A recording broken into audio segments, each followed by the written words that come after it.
ഇന്ന് കൂട്ടുകാരെ ഞാനൊരു അട ഉണ്ടാക്കാനാണ് പുറപ്പെട്ടിരിക്കുന്നത്. രാവിലത്തെ ബ്രേക്ക്ഫാസ്റ്റ് ഇന്ന് ഒരു അട. വളരെ ന്യൂട്രീഷ്യസ് ആണ് ഇത് കേട്ടോ. ഇത് ഞാൻ ഇട്ടിരിക്കുന്നത് എല്ലാം അര കപ്പ്. എല്ലാവരും ഇങ്ങനെ ചെയ്യുന്നുണ്ടോ എന്ന് എനിക്കറിയില്ല. പക്ഷെ ഞാനിതിൽ അരക്കപ്പ് കടലപ്പരിപ്പ്, അരക്കപ്പ് സാധാ തോരപ്പരിപ്പ്, അരക്കപ്പ് എന്താ പറയുക ചെറുപരിപ്പ്, പിന്നെ അരക്കപ്പിന് പകരം 2 ടേബിൾ സ്പൂൺ ഉഴുന്ന്, അരക്കപ്പ് പച്ചരി, അരക്കപ്പ് പുഴുങ്ങലരി. ഇതാണ് ഇതിനെ മസാല അട എന്നാണ് പറയണത്. ഇത് ഞാൻ ഒരു 2 മണിക്കൂർ കുതിർത്തി. രാവിലെ 6 മണിക്ക് എണീറ്റിട്ട് ഒരു 8:30 മണി വരെ വെച്ചിട്ട് ഞാനത് ഉണ്ടാക്കുകയാണ്. അപ്പോൾ ഇനി ഇതിനെ ഞാൻ അരയ്ക്കാൻ വേണ്ടി ഇടുകയാണ്. മിക്സി ഇതാ കണ്ടോളൂ. മിക്സിയിലേക്ക് ഞാനിതിനെ അരയ്ക്കാനിടുകയാണ്.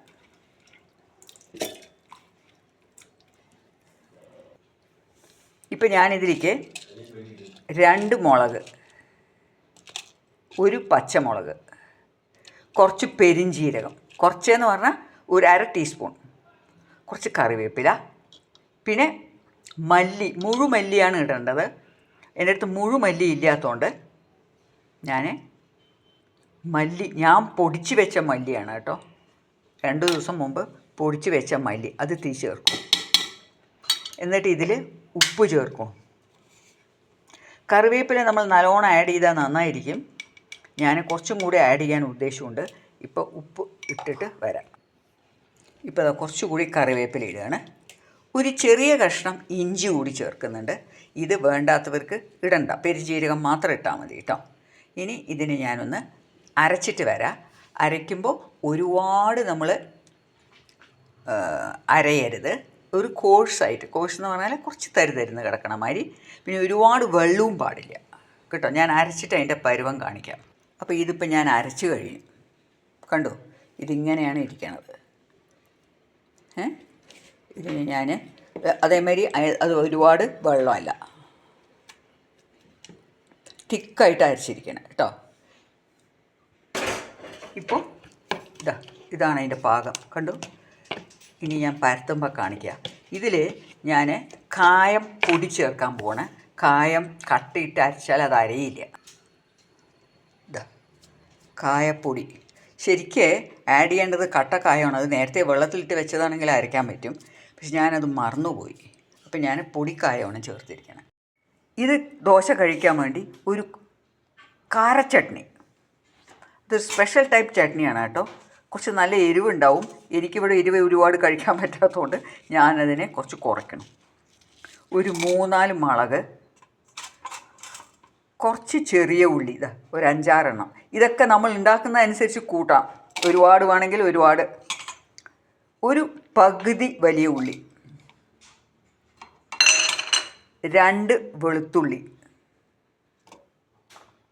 പിന്നെ 1 സ്പൂൺ സാമ്പാർ പൊടി, ഒരു സ്പെഷ്യലാണ് കേട്ടോ. ഒരു പകുതി തക്കാളി, ഒരു മുഴുവൻ ഇടാം, പക്ഷെ ഞാൻ പുളിയും ആഡ് ചെയ്യുന്നുണ്ട്, കുറച്ച് പുളി. ഇനി ഇതിൻ്റെ കൂടെ നിങ്ങൾക്ക് വേണമെങ്കിൽ ഒരു കളറിന് കാശ്മീരി ചില്ലി പൗഡർ ചേർക്കാം. അത് ഞാനൊന്ന് എടുത്ത് വരാം. ഇതിലിപ്പോൾ കുറച്ച് കാശ്മീരി ചില്ലി പൗഡർ ആഡ് ചെയ്തു, ലേശം മഞ്ഞളും കൂടെ ആഡ് ചെയ്തു, ഉപ്പും ആഡ് ചെയ്തിട്ട് ഇതിനെ ഒന്ന് അരച്ചിട്ട് വരാം കേട്ടോ. ഇതിലേക്ക് കുറച്ച് ഉപ്പ് കൂടി ഇത് ആഡ് ചെയ്യുന്നുണ്ട്. ഉപ്പ് ആഡ് ചെയ്യാൻ മറന്നു. കടുക് വറുക്കാൻ വേണ്ടി വെച്ചിട്ടുണ്ട്. അപ്പോൾ അതിലേക്ക് ഞാൻ എന്തൊക്കെ ഇടുന്ന അറിയോ? കുറച്ച് ഉഴുന്നുപരിപ്പ്, കുറച്ച് കടുക്,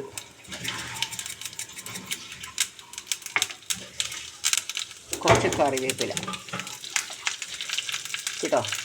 ഇതൊക്കെ ഇട്ടിട്ട് നല്ലോണം ഒന്ന് പൊട്ടുമ്പോൾ ഓഫ് ചെയ്തു.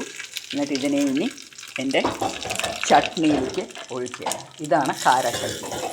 ഇത് അടിപൊളി ടേസ്റ്റായിരിക്കും ഈ മസാല അടയുടെ കൂടെ കഴിക്കാൻ കേട്ടോ. ഇപ്പോൾ ദോശ പാൻ വെച്ചു, കുറച്ച് എണ്ണ തടവുകയാണ് അതിൽ.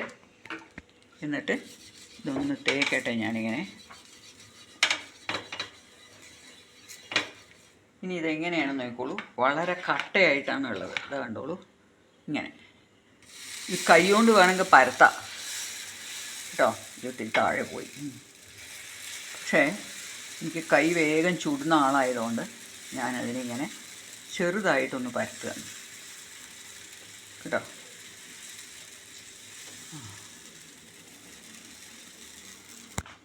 ഇത് മൊരിഞ്ഞ് കഴിക്കണം എന്നുണ്ടെങ്കിൽ നല്ലോണം എണ്ണ ഒഴിക്കുക, അല്ലെങ്കിൽ നെയ്യ് ഒഴിക്കുക ചെയ്യുക. ഞാൻ എണ്ണയാണ് ഒഴിക്കണത്, നെയ്യൊന്നും ഒരുപാട് കഴിക്കാൻ പാടില്ല.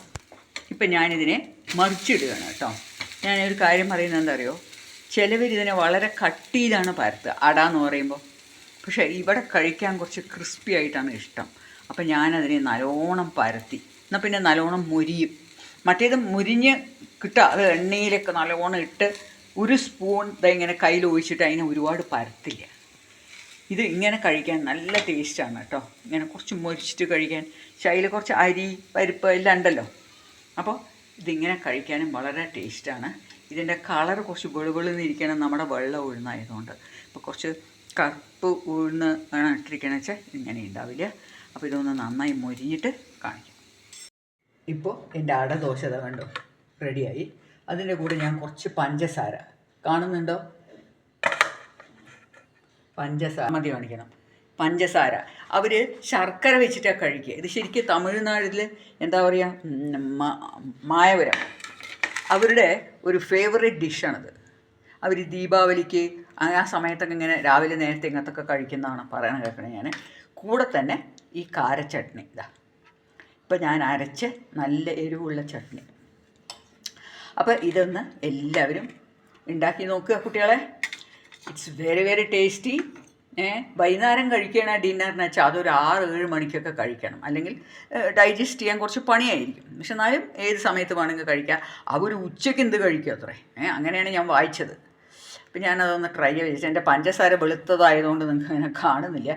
ശർക്കര വെച്ച് കഴിക്കാമെന്നാണ് അവർ പറയുന്നത്. ശർക്കര ഉണ്ടയോ അല്ലെങ്കിൽ ശർക്കര പൊടി അതിൽ ഉപ്പിട്ട് കഴിക്കും, പിന്നെ വെണ്ണ വയ്ക്കും. അപ്പോൾ അണ്ണാമല മായപുരം ഭാഗത്തൊക്കെ ഇത് വളരെ ഫേമസ് ആണ് ഈ അട. അവർ തിക്കായിട്ട് ഉണ്ടാക്കുക കേട്ടോ. ഇവിടെ ഇങ്ങനെ കഴിക്കാൻ നമുക്ക് അത്ര തിക്കായിട്ട് പറ്റാത്തതുകൊണ്ട് ഞാനിങ്ങനെ ചെയ്തു. പിന്നെ ഒരു കാര്യം, നിങ്ങളെല്ലാവരും ഇത് കണ്ടിട്ട് ഇതേമാതിരി ഉണ്ടാക്കുക, എന്നിട്ട് എനിക്ക് സപ്പോർട്ട് തരിക. വളരെ ടേസ്റ്റി ആയിട്ടുള്ള സാധനമാണ്, എനിക്കറിയാതെ മിക്ക പേർക്കും ഇഷ്ടമാണ്. Okay, see you next video with a wonderful recipe. It's bye from Sudha Menon.